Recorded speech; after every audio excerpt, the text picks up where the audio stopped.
I dropped to my knees, my legs buckling beneath the weight of the adrenaline rushing through my veins. The flare ignited with a sharp hiss as I hit the cold, metallic floor, its red light briefly illuminating the chaos surrounding me. For just a moment, the flare's brilliant glow painted everything in stark relief. It revealed the jagged edges of broken shelves, twisted metal frames, and shards of glass scattered across the room like deadly confetti. Then, in the next instant, the beast's claws slashed through the air, tearing into the cupboard beside me. The impact was deafening, a loud crack followed by a shower of glass, splintering wood and twisted steel, all exploding outward like shrapnel. The creature's guttural growl echoed off the walls, reverberating through my chest and freezing me in place, my breath trapped in my throat. I could feel the heat of the flare in my hand, the brilliance of its light searing my palm as I held it in front of me like some kind of makeshift weapon, desperate to ward off the monster. The flare's light burned into the beast's multifaceted eyes, and for a brief, fleeting moment, I saw the creature flinch. But it didn't stop. It didn't back down. Instead, its glowing eyes stayed fixed on me, and the growl deepened into something primal and terrifying. Behind me, Johann was already moving, rushing forward with a flare of his own. His flare sparked orange embers as it lit the darkened hallway, casting flickering shadows against the walls.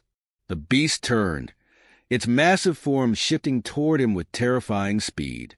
It lashed out with its claws, but Johann, always the agile one, dodged with practiced precision, moving like a shadow, his body low and swift.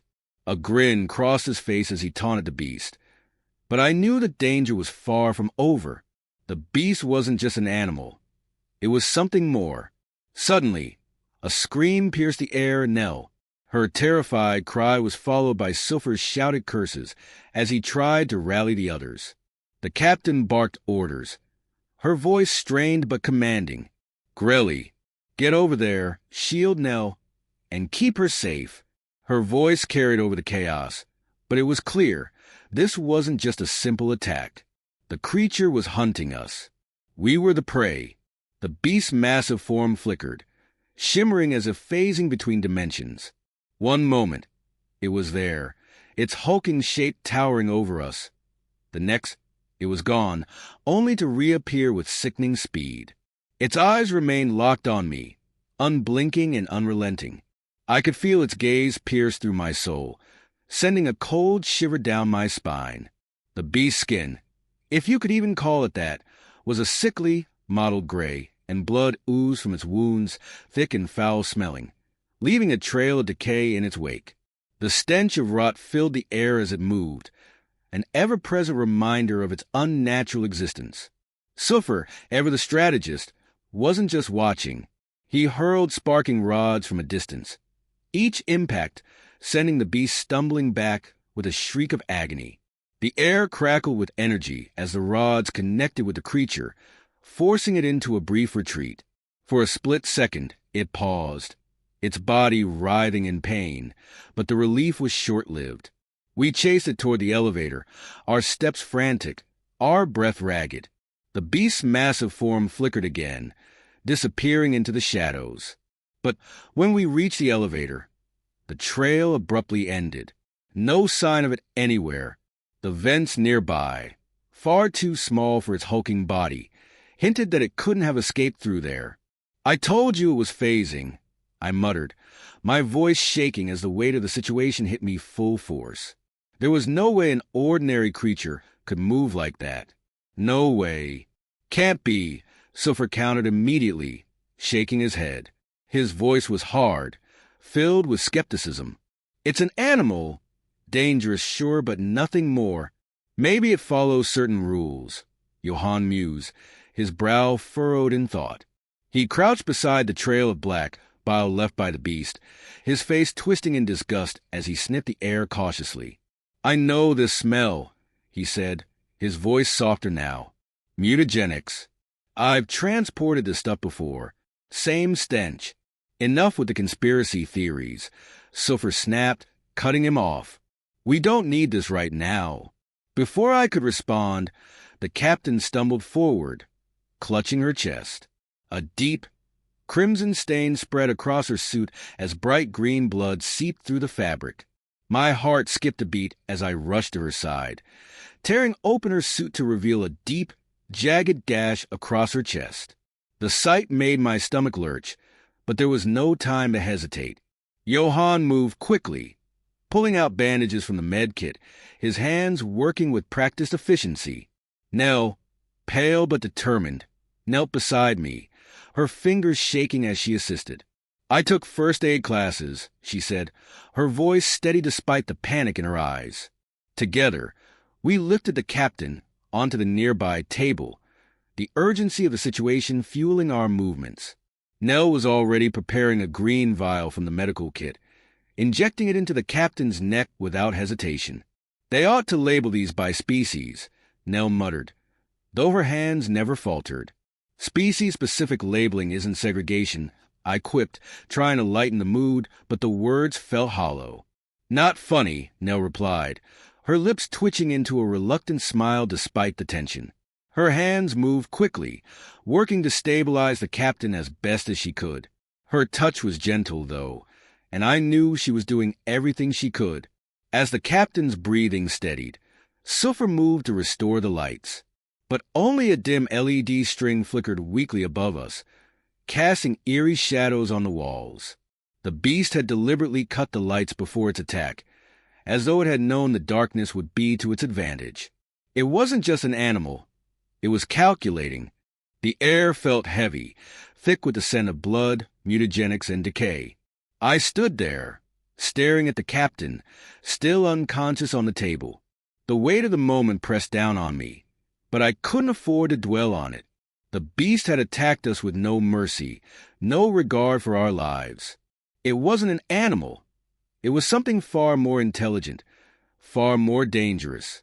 The flare had gone out by now, leaving the room lit only by the dim, flickering LED above us. It was a sickly yellow glow, casting long shadows on the walls. My hands still tingled from the flare's heat, but it didn't comfort me. It just reminded me of how close we'd come to being slaughtered.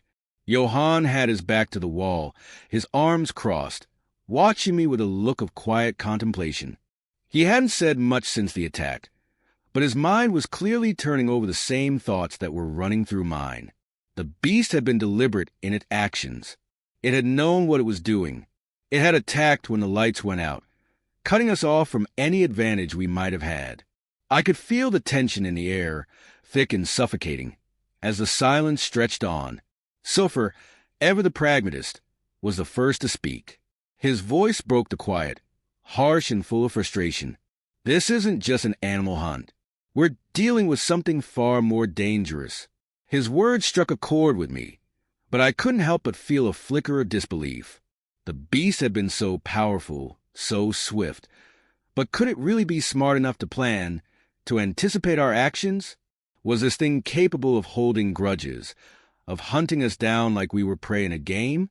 "Maybe it follows certain rules," Johann said quietly, breaking my train of thought. "If it's phasing between dimensions, maybe it's trying to follow something. A pattern, perhaps. Some logic. I've transported mutagenics before, and I recognize that stench anywhere. The blood it spilled." He paused, glancing down at the black bile that still stained the floor, the pungent odor filling the room. "It's not just blood. It's mutagenic residue. Something altered it." Suffer snorted, clearly unimpressed. "That doesn't mean anything. Animals adapt. Evolution, survival. You can't pin this on some kind of conspiracy theory." "I'm not saying it's a conspiracy," Johann countered, his voice a little sharper now. "I'm saying this isn't some freak of nature. Whatever this thing is, it's been altered, changed." He moved closer to the trail of bile, examining it carefully, his brow furrowed in concentration. "I've seen this before. This isn't a random mutation. This is intentional. This creature was altered by something or someone." Suffer wasn't ready to hear it. "We don't need your conspiracy theories right now, Johann. We need a plan. A real plan." The word stung. I could see the way Johann tensed, his body bracing for another argument. But before he could respond, something else caught my attention. A sharp, guttural breath. The captain had stirred. Her hand twitched, and her eyes fluttered open, clouded with pain. Her lips parted, and she tried to speak, but only a strangled gasp escaped. Blood seeped through the gaps in her suit, staining the table beneath her, and I immediately moved to her side, my hand instinctively pressing against the wound in an attempt to stem the bleeding. "It's okay, Captain," I said softly, trying to reassure her, even as panic gnawed at me. "You're going to be all right." Her hand lifted, weak but determined, and she grasped mine. Her grip was surprisingly strong for someone so injured. Her eyes locked onto mine, and there was an intensity in them that made me pause. "We need to keep moving," she rasped, her voice barely more than a whisper. "It's coming, it won't stop." Her words sent a chill down my spine. Whatever this beast was, it wasn't done with us. We couldn't afford to wait. We needed to find out what it was, and we needed to do it fast. "Johann, Nell, help me get her to the med bay," I said, urgency creeping into my voice. "Suffer, see if you can restore the power. We need the lights back." Suffer grunted in acknowledgement, his face still grim. "If we don't get those lights back soon, we won't survive long enough to worry about anything else." Together, we moved the captain to the med bay, with Johann and Nell supporting her as I kept watch. The room was still dark, the only light now coming from the weak LED string above us.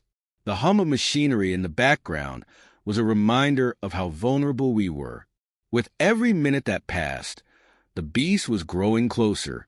The captain was in no condition to fight, but I could tell she wasn't ready to give up. She had a quiet resolve about her, something that reminded me of why she was a leader. She wasn't going to let anything, especially a mutated creature, take us down. As Johann worked to stabilize her in the med bay, I paced back and forth, my mind racing. Suffa was still struggling with the power system, trying to get the lights back on, but there was only so much we could do. Without the lights, we were sitting ducks. And then there was the beast itself. What was it? Why had it attacked us? What did it want? The answers seemed to elude me, but the questions kept coming. And then, just as I thought things couldn't get any worse, the door to the med bay slammed shut with a loud bang. My heart stopped, and I turned to face the room, instinctively reaching for a weapon I didn't have. The only sound in the room was the hum of the machines and the faint, distant growl of the beast echoing through the vents. "It's not over," the captain whispered, her voice hoarse. "It's never over." The sound of the door slamming shut still echoed in my ears. My heart pounded in my chest as I spun toward the door, my hand instinctively moving to the weapon at my side, only to find it absent. There was nothing but the looming presence of darkness closing in around us. The faint growl of the beast reverberated through the vents, growing louder, more distinct with each passing moment. I could feel the fear rising in my chest like a rising tide, but I pushed it down. Panic wouldn't help us now. We needed answers, and we needed to find them fast. As I approached the door, I heard Suffer's voice crackling through the comm system. "I got the power back online, but just barely. We've got enough light for now, but it won't hold. Then we need to move quickly," I said, trying to keep my voice steady. "The beast is still out there, and it's not done with us." Just as I spoke, something caught my eye, a small, brittle object resting against the far wall. I moved toward it, my curiosity piqued.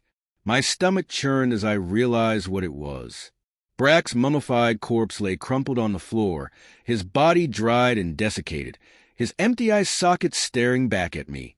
The sight hit me like a physical blow, and I staggered back, my mind struggling to process what I was seeing. "Brack," I whispered, my voice breaking. "No." I motioned for Johann, and we moved quickly to move the body, but Nell, always observant, had already noticed. Her face paled, and she choked on a sob as she saw the remains of her old friend. "I knew he didn't survive," she whispered, her voice thick with grief. But seeing him like this, I pulled her into a tight hug, trying to offer some comfort, though I felt just as hollow inside. We hadn't been able to save him. No one could have. We placed Brack's remains in a storage area, treating him with as much dignity as we could muster. It wasn't much, but it was all we could do. When we returned to the main room, I found Nell standing near the table, her face streaked with tears. She looked up at me, her eyes filled with pain and disbelief. "I think it wanted you, Tran," Silver said suddenly, his voice filled with cold certainty. I didn't answer him right away. The weight of his words hung heavy in the air. The beast wasn't just hunting us. It was hunting me. I didn't know why, but I could feel it. I could feel its eyes on me, even now. The silence stretched on, broken only by the occasional growl from the vents. And in that silence, I knew one thing for sure. The beast wasn't done.